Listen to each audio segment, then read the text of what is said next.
All right, so we're live and welcome everyone, and welcome to Dan. We were just talking about how I was going to name you actually, because Dan goes by Dan Astin-Gregory. That's how I know you, Dan Astin-Gregory from Facebook. Yes. Dan J. Gregory, Dan Gregory. But just really heartfelt welcome to you. So happy we're going to have this conversation, really excited.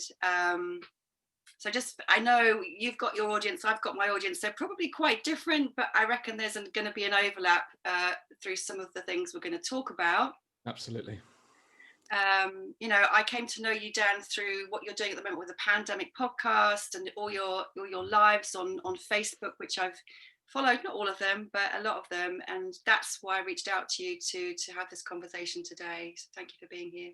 My pleasure. And just a bit of context on the name, if anyone's curious. So my birth name is Dan Gregory. When I got married in November last year, I took on my wife's surname as part of my name, took a double barrel. So that's why I'm Dan Astin-Gregory. So interchangeably, I still use them. I forget to call myself Dan Astin-Gregory quite frequently. And it was a joke at the wedding altar because I had to say my name 3 times because they brief you beforehand saying use your full name. And by full name, they meant Daniel Jarvis Gregory, which is my full name. And I started by saying Dan Gregory. And then I said, Dan Jarvis Gregory. He said, no, your full name. Oh, yes, Daniel Jarvis Gregory. So it took 3 attempts. So I don't really mind what you call me. Yeah. Well, I know you as this citizen journalist, I guess, right? But yes. And I love having these conversations and going into them completely, as I was just saying, completely raw and spontaneously. And the reason I reached out to you is because of what you're doing in the world and how you're showing up. I was like, wow, this is a man who is really standing in his power. He's really standing in his truth. I see this man embodying what I would call or refer to as like the conscious masculine or the healthy masculine, which is something that pertains to my own work. So just for everybody who watches this, who doesn't know me, I kind of work with women, teaching awakening for women and this kind of thing. So I'm always fascinated to kind of look at the sort of the masculine, the feminine in the world, how we're both showing up, how we're relating, and what we can all do to sort of bring more inspiration, more positivity, more consciousness actually into the world. Awesome. Really pleased to be here, and fascinated to dive into whatever areas you feel right to go into. So where would you like to start? Well, okay, so how did you get into doing what you're doing right now? With specifically the subject matter, or regarding broadcasting itself? So I know you have a background in broadcasting. You're the CEO of Unstoppable Media. Yes. Yes. So obviously that's your background. But okay, actually, where I'm going to go first is, so I pick up on something that's happened to Dan to wake him up to something beyond making a lot of money and being a super successful guy in the world.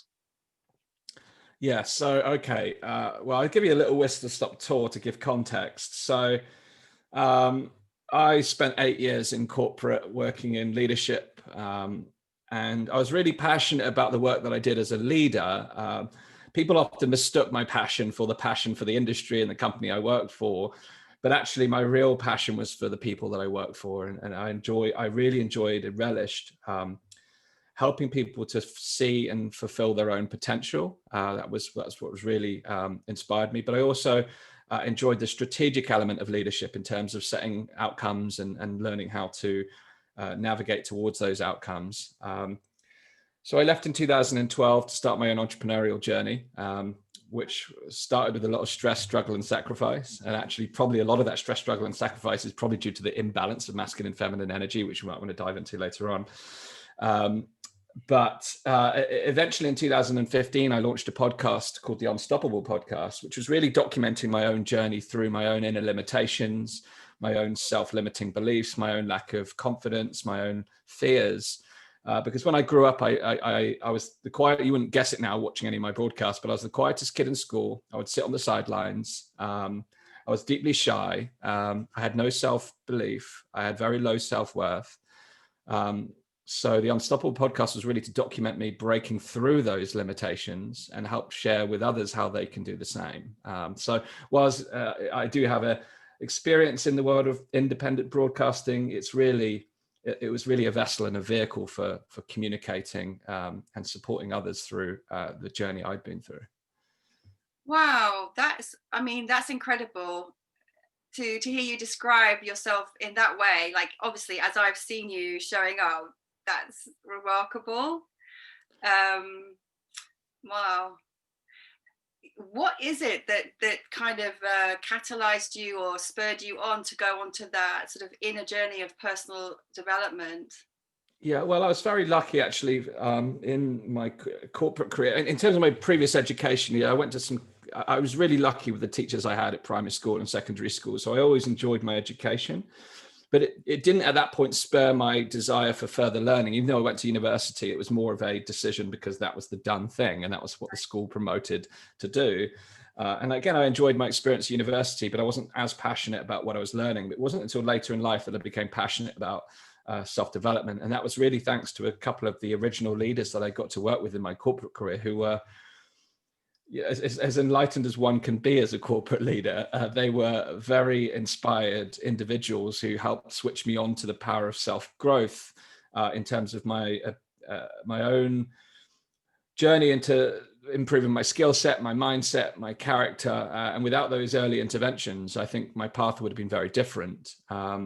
Because it was thanks to them that really started me to self-analyze and become self-aware, because I was deeply self-unaware at the beginning. I wasn't aware of my own limitations because I'd never questioned them.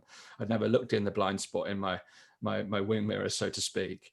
So it was really intervention from those inspired leaders that caused me to start self-growth, personal development. But once you start and you start to get results from doing that, you start to feel differently, it's hard to turn back. And it inspired a relentless pursuit for wisdom first on a kind of personal development aspect, really in terms of skills, character, mindset, and then later and more recently in the last 3 to 4 years, more of a spiritual development as well to complement that, which I felt, again, coming back to the point I made about masculine and feminine, I felt like the personal development world is largely, for a long time, it's been largely male orientated, with especially a lot of the leaders I was listening to, whether it was Tony Robbins, pumping his chest, and he's mellowed a lot more now, become more balanced in himself, which I think is wonderful.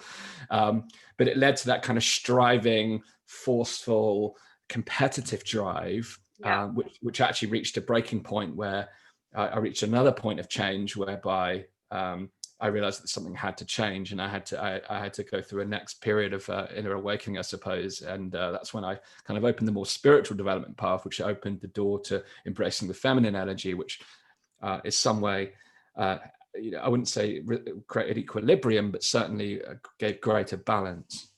Right. So a couple of questions to follow on from that then. Again, was there anything in particular that sort of made you open more to that spiritual development side? Was there something that catalyzed that, like a burnout, an imbalance? Did something happen? Yeah, there's every story. I always realize that every story has its turning points and points of inflection. And I had two on the way. Firstly, in 2009, I went through my first, what I would describe, major breakup incident, which obviously anyone that's been through a major breakup goes through emotional turmoil. It led to a period of just being down outright. Not as far as depressed, but I was in a bad mental state, and I acted out accordingly. Medicating myself through too much alcohol under the guise of having a good time, and all the rest. So once I finally broke through that, it got to a point when enough was enough. A friend of mine sent me a photo from one of the nights out that we had. This is in my mid-20s, when I was about 25 years old. And he sent me this photo, and I looked awful. And I looked at that picture, and I said to myself, that is not who I am. That is not me. That is not who I am in this world. And that day, and I've never thanked him for it, actually. This is a good conversation. I must call him and thank him for that moment, because he sent it to take the mick. He was saying, look at the state of you. But it awakened me to my own flaws, and it awakened me to the devastating point I'd reached. And I made a decision that enough was enough. It was one of those leverage moments where I said, enough, no more, never again. I'm changing here and now. And that was really the catalyst for elevating my own growth and really focusing and doubling down on myself, recognizing that I've been blaming I'd been blaming myself. I'd been blaming my ex-partner, and I hadn't taken full responsibility for my own part in that experience. And I just decided that actually I was going to focus on becoming the best version of myself, and that led to reading all kinds of new material, whether that was the typical personal development, but things like Eckhart Tolle or the Tao Te Ching, and it brought a new development to myself. But then the second point of inflection was when I had a similar leverage moment in my corporate career, when I had another enough is enough, and it was just like someone asked me a question, and it was simply this. They asked me, are you happy doing what you're doing in your work? And I said, happy is a strong word. And as soon as the words came out of my mouth, I thought, happy should never feel like a strong word. Happy should feel like a blissful, joyful experience that is relished and nurtured. Yeah. So again, it was a point of leverage what made me realize I got to change. And I did. I literally the next day called my boss and said, we need to talk. And I say literally the next day. It was 2 days in between. It was a Friday I had that conversation. The Monday, the conversation happened over the weekend. So I made a decision, and that really, again, caused me to double down on redefining who I am as a person, and starting a new journey as an entrepreneur. And there's been other inflection points since, where I've had to face the man in the mirror and make some difficult decisions. But it's those point of inflection, those points of pain, those leverage points that have been defining and shaping who I have become and who I'm still becoming. Yeah. Totally get that. And that's one of the reasons I love these conversations, is kind of highlighting for everyone who watches, that the pain points, even though they're shit and they hurt and they're difficult and they're challenging, those are exactly the points where we have this opportunity to step into something bigger and bolder and more expansive. So after going through so many of them, like myself, but also talking to loads of people, I see this pattern again and again and again. And actually now it's kind of really taught me to welcome it, because it's like, oh, there's going to be gifts in this. I might not see them right now, but I know there will be gifts. I just know it. So it's just so inspiring to sort of hear that reflected back from you. And I'm also curious, obviously I have my own perspective, but to hear what you have to say, particularly for your audience as well. I think when you talk about the feminine, I know a lot of times if I talk to people about, the balance of masculine and feminine, there can be this confusion that I mean when I'm talking to men, I want you to be more like a woman, or I'm talking to women, I'm saying I want you to be more like a man, and that's not what I mean. So for you, what did that exploration of masculine and feminine, what does that mean for you? Well, it's exactly that, really. For me, it's the innate energies that are within all of us, and they're intrinsic in men and women in different proportions. And I don't believe there's any correct formula, but I do believe that if we fail to embrace aspects of ourselves that we're suppressing, then it can be very detrimental to our own experience of life. And I certainly became witness to that in my own life, deeply in my masculine, as I've mentioned, being very focused on being competitive in my work, very controlling in terms of trying to control, not controlling of people, but trying to control my environment and control outcomes. Right. And it got to a point where I just always had this heavy feeling in my heart. I just had this heaviness in my body and this kind of lump in my throat. And I was just, what is this feeling? And it took real reflection through meditation and journaling to really dive into those inner feelings and recognize that I'm not nurturing myself. And to me, my first embrace of the feminine energy at a deeper level was recognizing self-nurturing behavior is required. And that was really the first piece. But it also then that opened the gateway to the fact that whilst I am a thinker, I also have an innate intuitive ability, which I had almost unknowingly or subconsciously suppressed. And I'd always been a natural problem solver and never connected the dots between the fact that I was able to solve problems without really having to do any real outside contextual understanding. It would just be this inner knowing. Right. And I never appreciated that internal, intuitive inner knowing. And I realized that, again, that's embracing that side of the feminine energy, which is really grounded in that intuition, it really opened the doors of creativity, of innovation, and it really helped me double down on my core skill set, which is really solving problems. And it brought a different dynamic to solving problems, because often problem solving is often viewed falsely, I believe, in a masculine light, because it fails to recognize the intuitive aspect and the ability to see the interdependence amongst things. So it's been a fascinating journey. I haven't mastered the journey. I'm on the journey. And that is one of the blissful elements of life, is that you get to play with it, and you get to dance with it and see where it goes and test. It's almost like life is a playground where you can test all these different things once you become consciously aware of them. Yep. I love everything you're saying, and I can so relate, because people who know me now also might not know. Like, I used to be, when I graduated, I was a management consultant. So I was traveling the world with my shoulder pads, my briefcase, like doing all the number crunching on like spreadsheets and all this stuff. So I could be very, very, very in that very masculine world. But then, just like you're saying, kind of just mirroring the opposite, but the same, I'd have these intuitive knowings. Like, I'd be doing all this market research, business development, strategic planning, and I'd be like, well, I know it's this. And I'd be like, well, how do you know? And I'd be like, I just know. But at that point in my life, it wasn't really received. And, talking about how I feel wasn't really received in that world. It's probably different now. But yeah, so for me, I kind of went from fully masculine to totally in the feminine. And then my journey has been like in the last 10 years of bringing them back together. Yes. More integrated, healthy, interaction within myself, and then how I show up in the world. So yeah, totally get that. Absolutely. So I'm just curious on that then. How did you integrate amongst those energies? How did I integrate? Well, for me, it's been different things. So a tantric practice is one of the things that I teach and embody and live. And again, for anyone who doesn't know, there can be assumptions when you use the word tantra. They can think it's sex, and that, having orgies.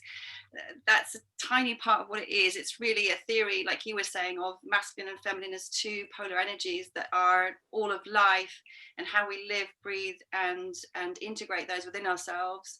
So that's been a big part of the shift for me. An ongoing deeper meditation practice. I teach embodiment, but it's like bringing the energies of the body and all the sort of feminine stuff, like sensation, body, sensual energy, together with a sort of a deeper cultivation of stillness. So that, because my inner masculine was really pretty immature and very, conditioned by the patriarchal structures, and that wasn't serving me, because he wasn't very nice to my feminine. Right. Yeah. I think it's that conditioning that leads to, that's what originally leads to us behaving in a certain way. I think, whether that's conditioning from family, education, friends, TV, what we perceive as how we are supposed to be in the world. One of the greatest phrases that sticks with me is, we spend our lives trying to fit in, yet we're born to stand out. And we can only stand out when we truly embrace who we really are at the core, and strip away those layers of conditioning and really question who am I? It's a big question. And my own experience into first exploring that was really around my own belief systems, looking at what is my model of the world? How do I see the world? And why do I see the world in the way that I do? And where did that understanding and distinction, where do those distinctions come from? And did I choose them? And if I were to choose them, would I choose them? And it's just fascinating, because, I kind of rewired how I saw the world and how I saw myself within the world as a result of that conscious kind of self-examination, because you look at it and you think, well, how is my life? How am I showing up in the world as a result of who I am? And what results is it bringing me? By results, I mean, mentally, emotionally, spiritually, how is my experience of life? And if it doesn't feel optimal, or at least seem optimal in the context of what you perceive life should be about for yourself, then you can change it. And it's so liberating when you realize that life is an open game and you are an open book, and that the pages that have been written before you are exactly that, pages written before you. And today is another day where you have a blank slate in order to author yourself and your world that you want to create. And it's really fascinating, because I've gone a long way to really understanding how beliefs are formed and how you can actually recreate, rewire, and redevelop yourself as a new character. Because who I am today is certainly not who I was 10 years ago, 15 years ago, 20 years ago. There's certain aspects of my core values. I talked recently on one of my podcast episodes about integrity, and that's always been close to my heart and a key pillar of who I am.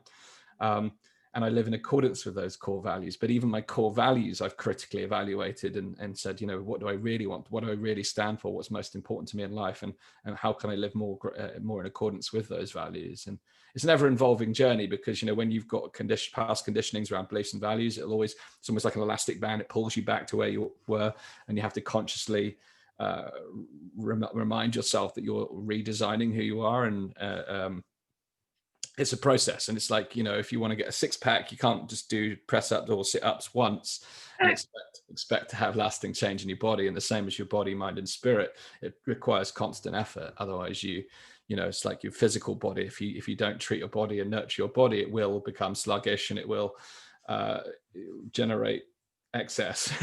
Whereas the mind and the emotions are the same. We need to culture them, and we need to nurture them, and we need to guide them and direct them in order to change.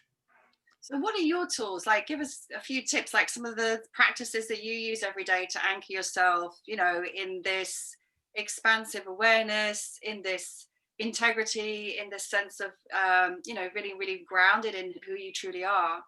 One of the key tools that I lean upon every single day, almost every single day, if I'm being truthful, almost every single day, is journaling. I have a journaling practice, and I do it digitally because I like to be able to search previous notes, and I like to be able to revisit with ease what I've previously written, to see how far I've come, and to look back at things that were once bothering me, or things that were once challenges, and to see how far I've come.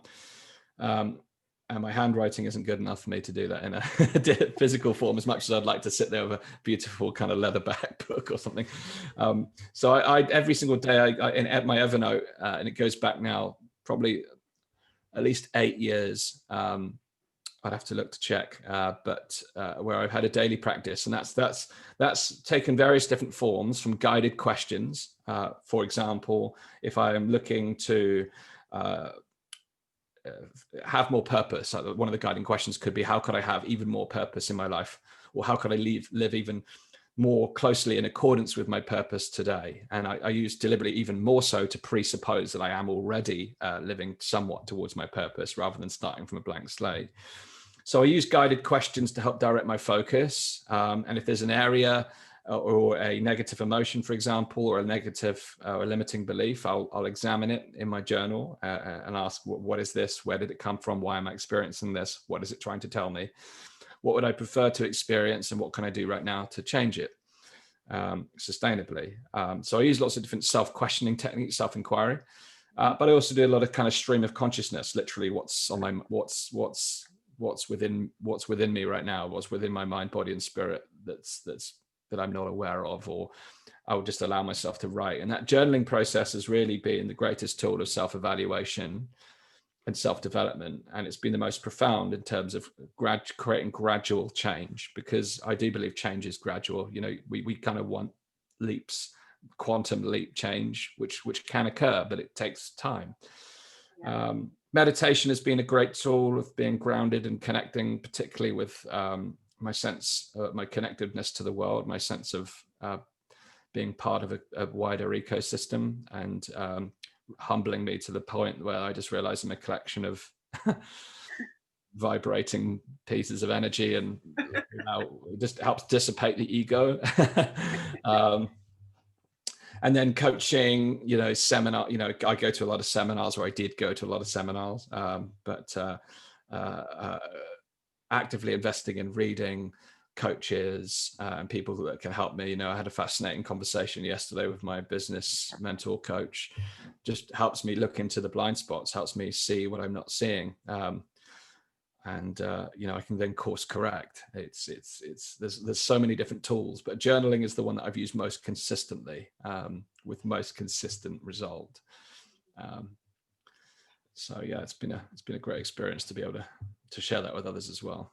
Yeah, it's really great to hear that, because that's not such a common answer that I've had from people. So I love it's so powerful, so simple, and you don't really need anything but pen and paper. And that's amazing how much then comes out that you're just not aware of until you sit and just begin to write, right? Either pen and paper or keyboard. Yes, and I've started doing it in the evening. I always do it in the mornings. It's the first thing I do with my morning coffee or morning beverage. But I realized my sleep was starting to suffer because I would wake up in the night with all the unfinished thoughts from the day. I've actually this week started an evening journal practice, which is multi-purposed really. It's number one is I've struggled in life to celebrate the small wins and express gratitude for the day-to-day things that are really, really important. Every morning I ask myself what am I most grateful for, and I tend to think about the bigger things. I'm grateful for my health, I'm grateful for my family, I'm grateful for my wife.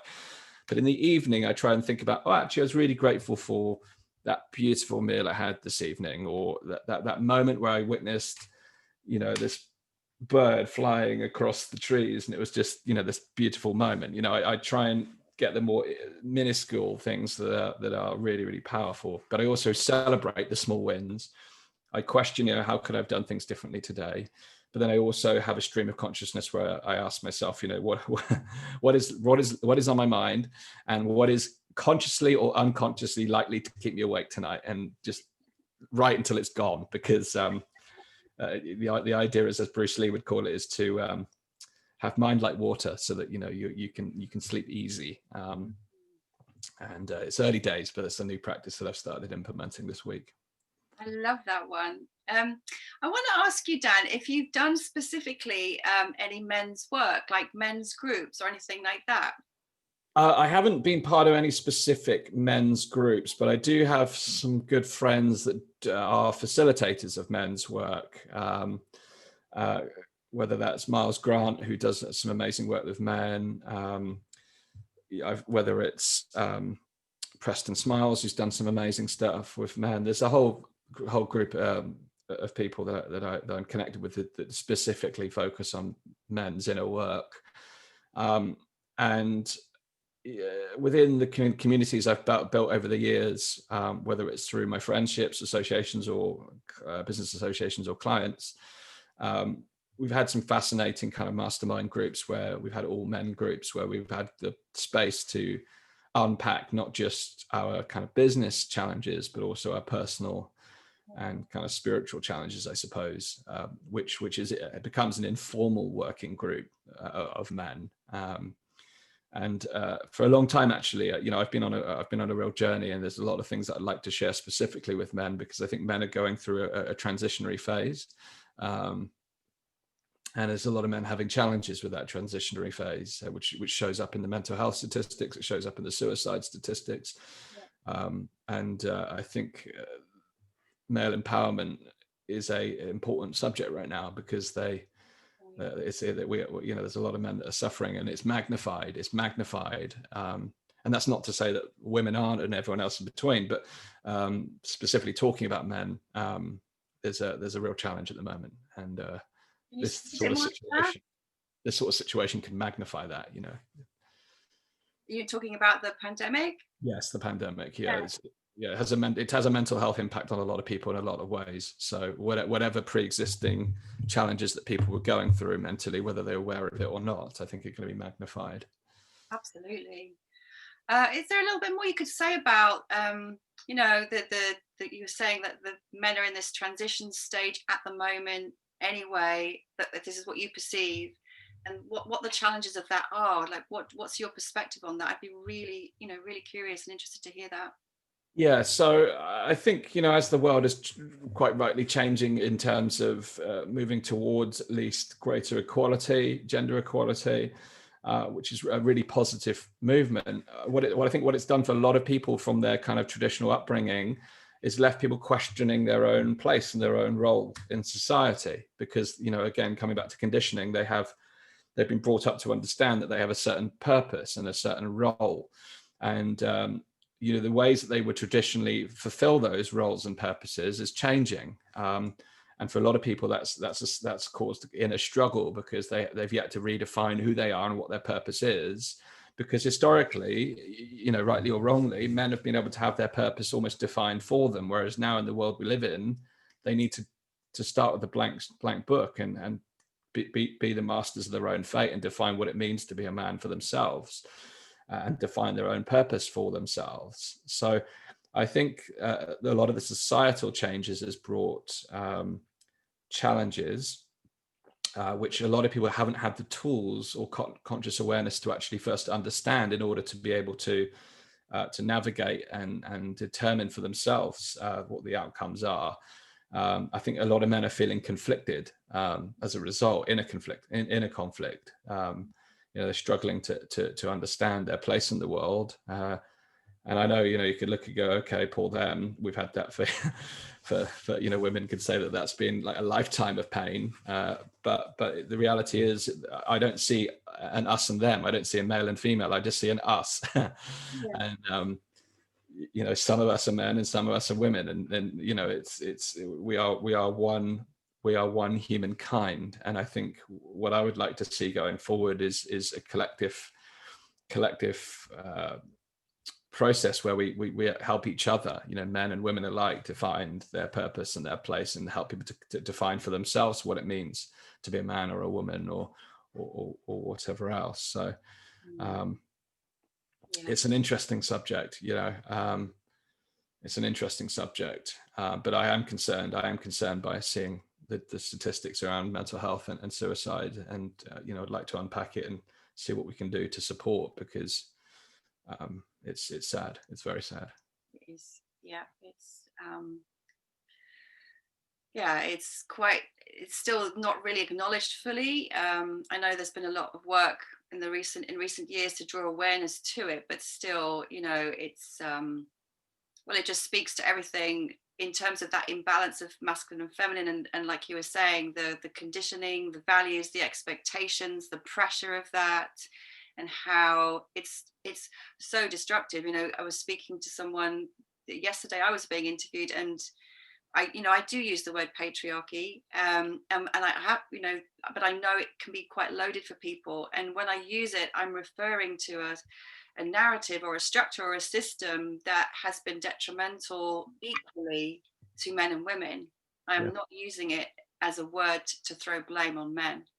Mm-hmm. You know, so I just want to make that really clear. I just kind of see it as quite a poison, actually, sort of this really poisonous conditioning that sort of has limited all of us. Like you talk about potential. I also love using that word potential. It's limited us all and kind of hidden our true nature from us. And so we're all kind of like doing this undressing in a way, you know. It's like, oh, that's a little bit closer to who I really am. That's a little bit closer to, you know, and because of the imbalance, I guess women have been kind of going a little bit further ahead first because they had to. Yes. You know, yes. We had to, because like the pressure was too much. Yeah. But, you know, it's for all of us to be doing and supporting each other with. Absolutely. That's how I see it anyway. Yeah. I feel like the world itself, I feel actually a lot of what we're experiencing, obviously, you know, the virus situation is a different thing, but actually the response to it in some ways, I think is a reflection of this turmoil of the masculine and feminine energy. And I feel like, you know, what I see within the male work, there's almost a divide between those who are embracing what I would deem becoming a modern man, which is a man who does embrace every form of the masculine and energy, embraces their fears. They make peace, you know, because everything was always, for men, has always been about avoiding weakness and being perceived as weak, which is, you know, boys don't cry, men don't cry. But actually, I think to be truly fearless, one has to be open to embrace every form of emotion, because otherwise, you know, you're truly afraid. You know, you're truly afraid. If you're afraid of crying, or you're afraid of having emotion, then you're effectively you're not courageous. So to me, the modern man is someone who can embrace emotion. can embrace the feminine energy. And but there's also a divide where there's almost like the classic archetype of the 1950s man, which is almost clinging on to the old values, and it's almost like a last fight of command and control. And I think a lot of the, if you look at the response to the pandemic without getting into the politics of it, it's command and control. It's the old masculine energy trying to arm wrestle. It almost feels like an arm wrestle, trying to strong arm the old masculine energy to fail to let it go. That's the last clinging on, like failing to embrace the changes in the world and failing to embrace the energetic shift on a masculine and feminine basis, but also a spiritual basis. And it feels like the precipice of a new dawn, but it's being held onto by this classic archetypal male energy. And I think that is part of the problem. And I think it's part of the issue why we have such conflict and division in the world right now, is because it's this final frontier of where the old form of masculinity, the old man, not the modern man, needs to let go and embrace what is now, and how the world has changed. Oh God, I so concur. I so agree. And the other thing I would say is, I mean, I'll go even beyond that and say, if you know anything about the archetypes, it's like the tyrant. Yes. You know, it's the shadow energy of the king and the warrior, you know, which actually I said to you in a private message, I see you embodying those in their positive, you know, but the shadow of those two archetypes is the tyrant. And what's the shadow of the, hang on, the shadow king and the shadow warrior? What's the other one? I've forgotten it right now. Magician, lover, magician, king, warrior. Anyway, so it's that tyrannical energy, and also that clinging on, once again, not to separate men and women. It can be women who are doing it as well as men, because of the conditioning, right? And exactly that, the sort of the lack of embrace of the feminine, which would be to embrace intuition, which would be to embrace emotion, which would be to embrace a more holistic view of illness and disease, life and death, which would be to embrace a more holistic perspective on the well-being of society as a whole, you know, how these decisions are impacting, you know, the bigger picture, not just here's something that's wrong, we're going to knock it on the head, you know, which is such an old patriarchal way of doing things, and it's very, very destructive to the whole. I agree, and I think that's I think you've really hit that on the head in terms of we've lost that balance. And I think in this situation, a lot of people are feeling that. You know, I think there's been despite the fact that we're in a major health emergency, there's been a real lack of nurturing energy and helping people to cope with the situation. It's command and control, it's rule by law, and there's no relationship focused, nurturing, collaborative approach to this. It really is that old masculine energy. Well, it's not old masculine energy. It's just it's a deeper entrenchment in the masculine energy, and it hasn't embraced the feminine. And I think in order to transcend out of this, we have to begin to embrace the feminine energy to restore greater equilibrium. And I think what we'd see by doing that, I actually think we'd start to heal some of the divisions that have occurred. You know, whether it's your views on the pandemic, whether it's your political position, having seen the kind of fallout of the American election, almost every topic has become so polarizing. There's it's A or B and nothing. There's A or Z, nothing in between. You know, it's whereas life isn't like that. Life is a rich tapestry of of views and perspectives, and what we've lost is the ability to empathize, acknowledge with compassion, and to have respect for one another's views, and to recognize that by acknowledging someone else's map of the world is not to accept it for yourself. You don't have to take it on as your viewpoint. You can still remain entrenched in your own conclusions, but actually a lot is to be gained by seeing other people's world through their eyes, because that to me is true empathy. And my pursuit as a quote unquote modern man is really, that's been one of my greatest challenges, is to truly embrace empathy. And it is to this day. It's been one of my greatest, I think for me, it's almost the final precipice of a conscious evolution in my own being, is to really master the art of empathy, really to master it. So when I speak about it in my videos, it's always a message to myself as well as a message to others, as a reminder. Because in the melting pot of ideas and perspectives, it's very easy to cling on to our own as they and allow the ego to say that this is right and that is wrong. And when we do that, we enter into a place of judgment. We judge others. We may not label it, but it's actually a form of righteousness, and righteousness in itself is a distinct barrier to personal development and conscious evolution. It's written about in all the spiritual texts and religious texts as a virtue that needs to be, to be righteous is you can feel like you're right, but to be righteous around it is a challenge. So empathy itself begins to dissolve that. And when we can dissolve the ego and our own point in the story, then we have a greater opportunity to unite humankind, which actually right now is really what we need. Oh, thank you so much for bringing that in. So basically bringing the heart in, really, Yes. What I hear when you say that, it's like, stay in your heart, remember your heart. It's when the heart closes down that we get into tricky waters. And I'm as guilty of it as anyone else. I do my utmost, I do my best, but sometimes I fall into the judgment as well. And kind of statements like, how could they, and I catch myself doing it. And I'm like, yeah, like, who do you think you are? What's that?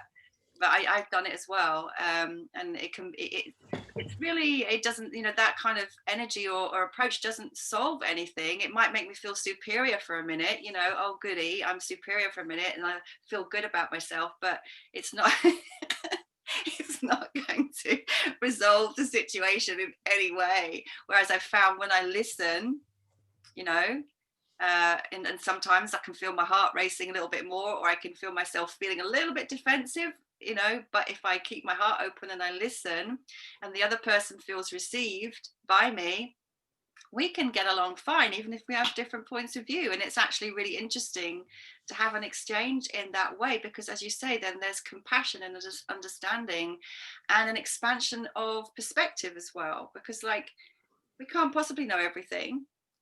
Absolutely. And when you have that expansion of perspective, it gives context to other people's perspectives and beliefs. And when you do that, you can have greater compassion for those beliefs. And actually, what I found in many cases, it's probably reinforced my own viewpoint, but it's actually given me a better understanding about why someone has the opposing view. And it gives me a greater understanding of the circumstances that would lead to that individual having that view. And that's not about being right or wrong. It's about having an understanding of how someone came to their own conclusions. And if you are to put together a jigsaw puzzle and there's 100 pieces, and someone says, I've completed the jigsaw, whilst a complete jigsaw is subjective, you may have put 20 of the pieces together and say it's done. You have artistic license to say that. Many would argue that a complete jigsaw is when all 100 pieces have been put together. So if you have a conversation with someone and you realize they've only put down 20 of the pieces, and there's another 80 that really are required in order to get the full picture, that you can't blame them for that, and you can't judge them for that, or you shouldn't judge them for that. But it can give you an understanding, oh, okay, so now I understand why they've come to that conclusion. But then it doesn't become your job or my job to then try and fill those 80 pieces. You can offer it if you wish, or if they ask you about it, then it's an opportunity to help fill in the gaps.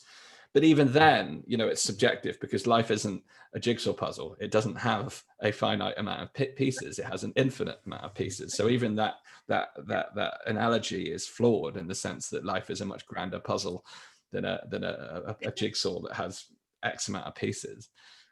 Having said all that, you're clearly really passionate about your pandemic podcast. Yes. Yeah.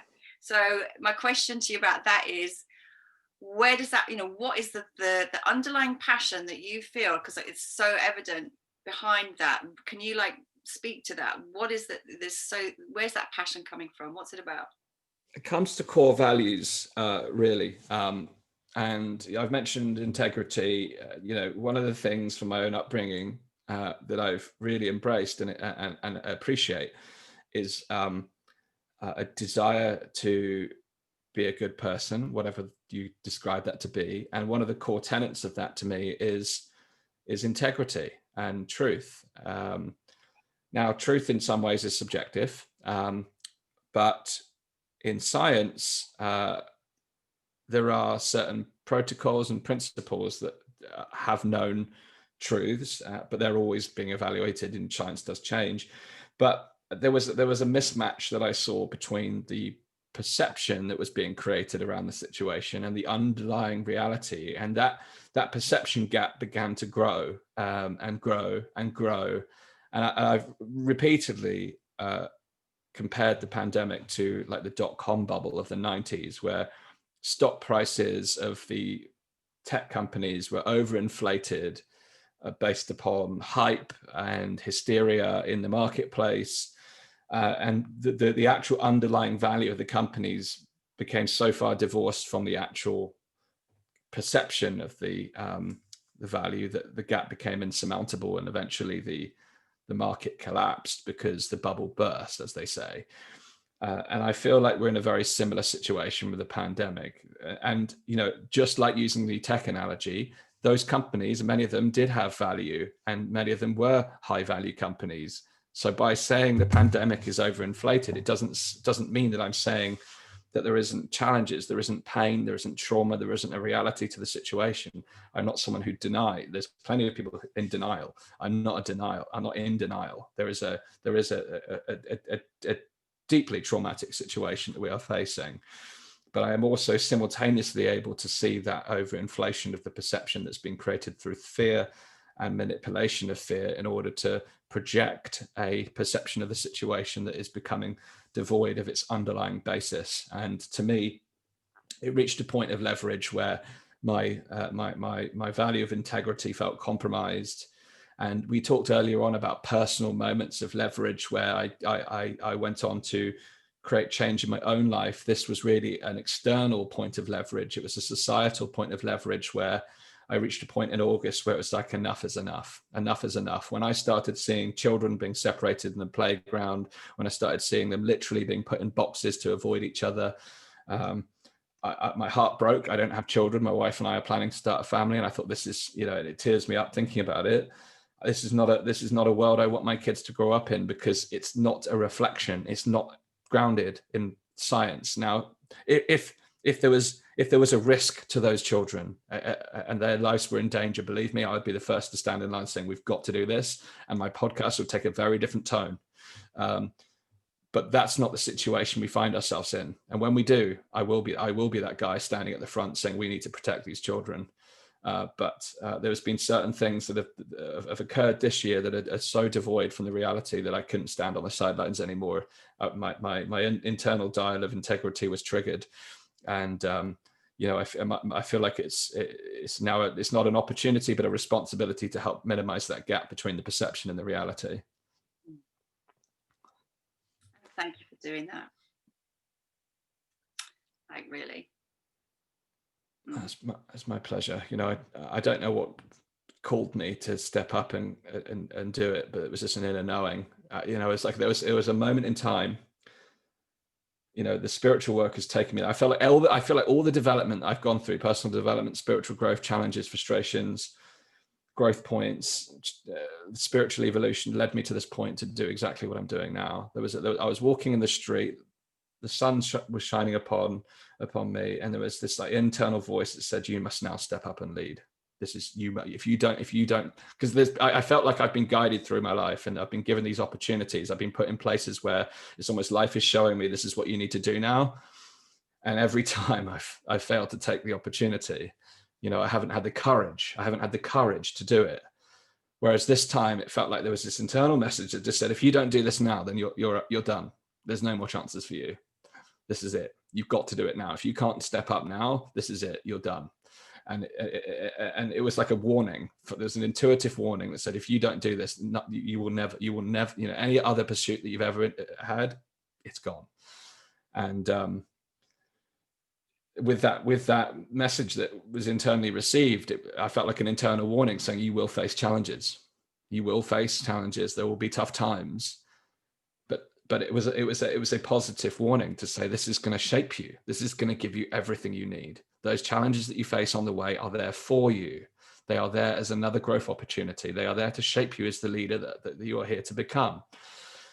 And with that, I took great comfort and faith. You know, I took great comfort and faith, and I decided that if I don't step up now, when the whole world is under, and the future of humanity is under threat, then when will I step up? Then when will I? So I've responded to the call, and I'm doing my darndest now to. Thank you.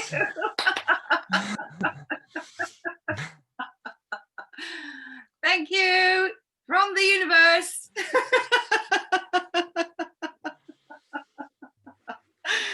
I can hear a little voice behind me that's going, why aren't more people doing this? Why aren't more people doing it? Do you have an answer to that? I think, you know, the fact my own awareness and my journey felt like it shaped me for this moment. I think it's having that inner awareness and listening to the inner voice, that small voice that is trying to guide you. You know, for so long I've suppressed it, you know, out of my own fears, my own doubts. But it's always been there. It's always been there. And I think in the noisy world that we live in of social media and the everything that's going on in the world, it's very hard for that small voice to get drowned out. So, you know, it happened to be on that day, and a day not too dissimilar today, actually, with the sun shining, where I was just out walking, disconnecting. I was out in nature, just disconnecting from everything else that's going on in the world. And that it enabled me to tune in and hear that voice and be in a space at a time where I had to listen. And I think for a lot of people, that voice has been silenced. And it's important that people take time for themselves to detach from the anxiety and fear and trauma of the situation that we're in right now. Because even if you are deeply balanced and centered, this situation is so pervasive that it affects, you know, if you feel physically out of sorts, you know, the tension in your body, it's because, you know, and there's no explained reason for it. It's because of the situation we're in, most typically, probably, if you lean into it. So for me, it's about detaching from the current moment and entering into present moment awareness, and just paying attention to your inner voice. You know, that's the power of mindfulness, really. And, you know, you don't need to become a master of meditation to hear that voice. We hear that inner voice all the time. It's always there. It's just, we've just got to clear out all the things that are standing in the way from us listening to that voice, whether that's taking a walk in nature, whether that's journaling in a book, whether that's meditating, whether it's getting into the zone through sport, whatever it is that puts you in a space where you can hear that voice. That is what will guide you. And then just pay attention to what it's saying. I feel like all the angels kind of going, woohoo! Right now. You totally got on a roll there. Totally on a roll. It's brilliant. And you know what? I want to add to that, actually. Here we go. I'm going to add to that because Please. I can so relate again to what you're saying. And it's like this time, this moment that we're in right now, it is, like you're saying, it's fucking challenging for everyone, even if you've got all the tools, even if you've done so much inner work. And again, we talked at the beginning about the gift in the pain and the difficulty. And I also, I'm interpreting it for myself as this moment to no holding back. Like, really, what would you be holding back for at this point? And I see each individual human being is here for a reason. Each individual soul is here for a reason. And like you say, that inner voice is there for each individual soul. Somewhere it's there. I know it is. I absolutely know it is. And it's like, okay, can you dare to listen right now? Can you dare to listen and break free? Can you dare to listen and break free? And it, you know, it can be really scary. But what's, you know, on the other hand, if you don't, it's like, then what? You know, not to put threat or fear into the mix, but it's like, can you, you know, here's the invitation. And how amazing would it be if, like popcorn. I just got this image of popcorn, you know, like pop, pop, pop, pop, pop. More and more people begin to listen and show up, you know, in their truth, which might be completely different to yours. And Absolutely. mine. Absolutely. Absolutely. See that vision of a world full of lit up beings who are like finally aligning with the truth, you know, how amazing. It's the call to lead, and to lead doesn't mean you have to be leading widespread social change. It doesn't mean you have to be leading a movement.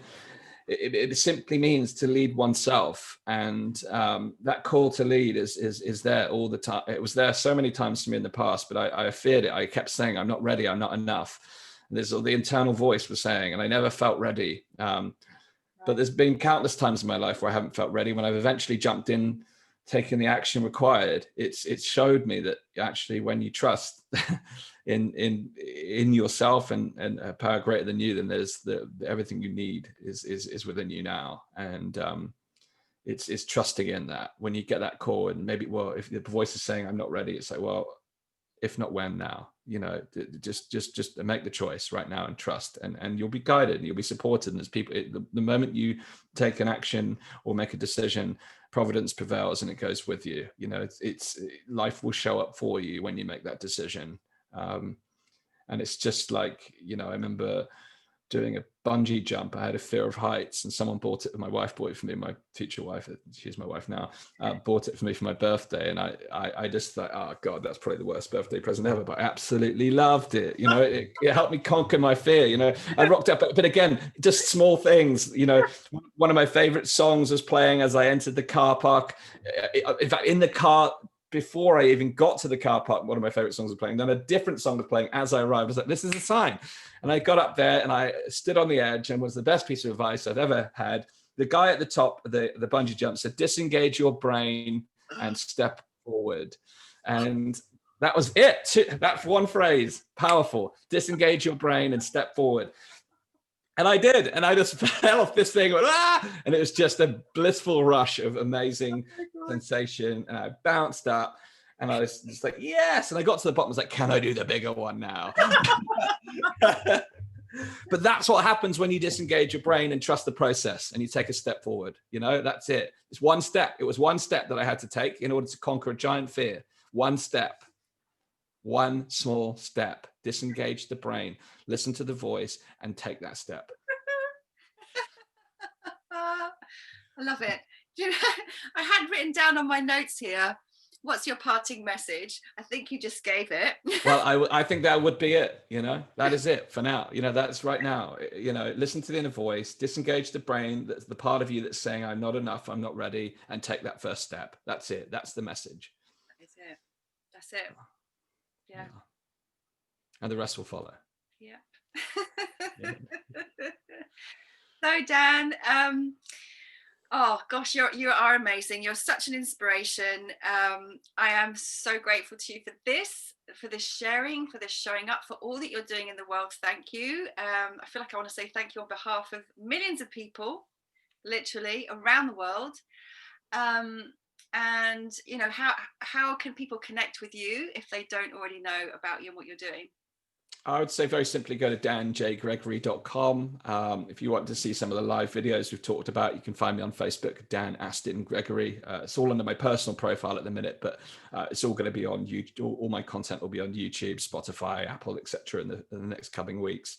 But you'll find all of that at danjgregory.com, and all the links to what's going on right there. So do check it out.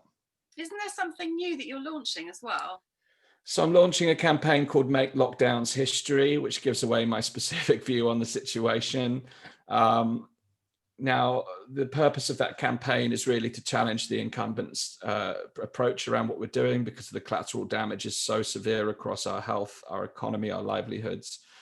I've been working with a group of scientists, medical professionals, healthcare workers, lawyers, data scientists to really analyze the situation and to start to design better approaches to responding to not only this pandemic, but hopefully the future pandemic, really embodying everything we talked about today, from the logical mind and the emotional mind, the masculine, the feminine, We haven't labeled it as that, but consciously that's what's been happening, consciously or otherwise, that's what's been happening. And we're looking to put on what we're deeming as could be the most important virtual event in history, whereby we present some of the key issues that have been presented by the pandemic and the virus itself, but then outline a series of policy recommendations and solutions that we believe are more powerful in developing a balance between protecting and preserving human life and also safeguarding our short and long-term future in terms of our health, our mental health, and our economical well-being, as well as our livelihoods as a whole, because life is short regardless, and we must never forget that we are always face some form of risk every single day regardless, but it's important we don't inflate the risk and allow that to become detrimental to our own experience of living life, because life is for living. And whilst it's very important that we do what we can to contain and prevent people from suffering from a new or novel virus, it's important that we do so without being at the expense of creating wider damage through collateral damage that we're seeing right now. So it's you can find out about that at makelockdownshistory.org. Everything we do is very much grounded in evidence, fact, and science. We steer well away from some of the more fringe conspiracy aspects. As with everything we've talked about here, we listen in and empathize, and we're open-minded and apply critical thinking in everything we do. But it's really about creating a human approach to a human-centered approach to dealing with the pandemic. So do watch this space. We've got some really cool things happening to help people with that space. Wow, amazing. I'm glad I asked that question. So thank you again. Blessings on all that you're doing, and I'm going to keep following you with a lot of respect and admiration. Thank you so much. I really appreciate your time today. Really, really enjoyed this. Thank you. Oh, me too. Thank you, Dan.